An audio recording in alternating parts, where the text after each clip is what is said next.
BNP chairperson সাবেক প্রধানমন্ত্রী বেগম খালেদা জিয়া মারা গেছেন আজ ১০ দিন। তারপরও ভিড় কমেনি তার সমাধিস্থলে।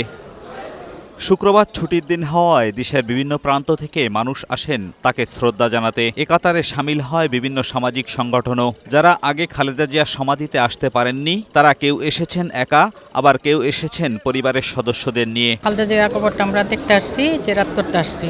সরাসরি তো দেখতে পারি না, কখনো ভাগ্য হয় নাই, এখন আসছি। এই দলটাকে হৃদয় দিয়ে ভালোবাসি। মাটি দিতে আসছি না, তখন আমাদের জন্য খুব কষ্ট লাগছে, গ্রাম থেকে আসতে পারি নাই।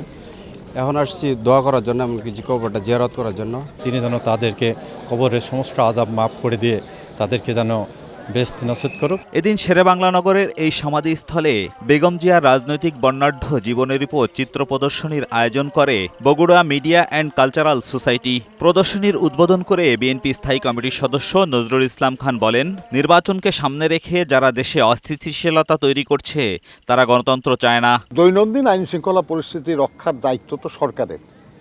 এ ব্যাপারে আমরা সরকারকে আহ্বান জানিয়েছি এবং আবার আহ্বান জানাবো যে তারা যেন অত্যন্ত সক্রিয় হয় এবং কৌশলী হয়। যারা নির্বাচনের মাধ্যমে দেশে গণতন্ত্র উত্তরণ ঘটুক এটা চায় না, কিংবা যারা বাংলাদেশেরই একটা স্থিতিশীলতার বিপক্ষে, তারা তো সবাই চেষ্টা করবেই তারা আর কি, যে নানান রকমের ঘটনা ঘটিয়ে একটা অস্থিতিশীল অবস্থার সৃষ্টি করা। খুব শীঘ্রই দলীয় ইস্তেহার ঘোষণা করা হবে জানিয়ে তিনি বলেন, যারা দলের বাইরে গিয়ে মনোনয়ন সংগ্রহ করেছেন তাদের প্রার্থিতা প্রত্যাহার করা উচিত। প্রত্যাহারের সময় শেষ হয় নাই।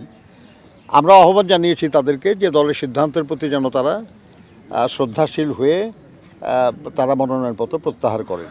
দলটির এই শীর্ষ নেতা বলেন, তারেক রহমানের হাত ধরে মানুষ দেশে ইতিবাচক পরিবর্তন চায়। এজাজুল হক মুকুল, বৈশাখী সংবাদ, ঢাকা।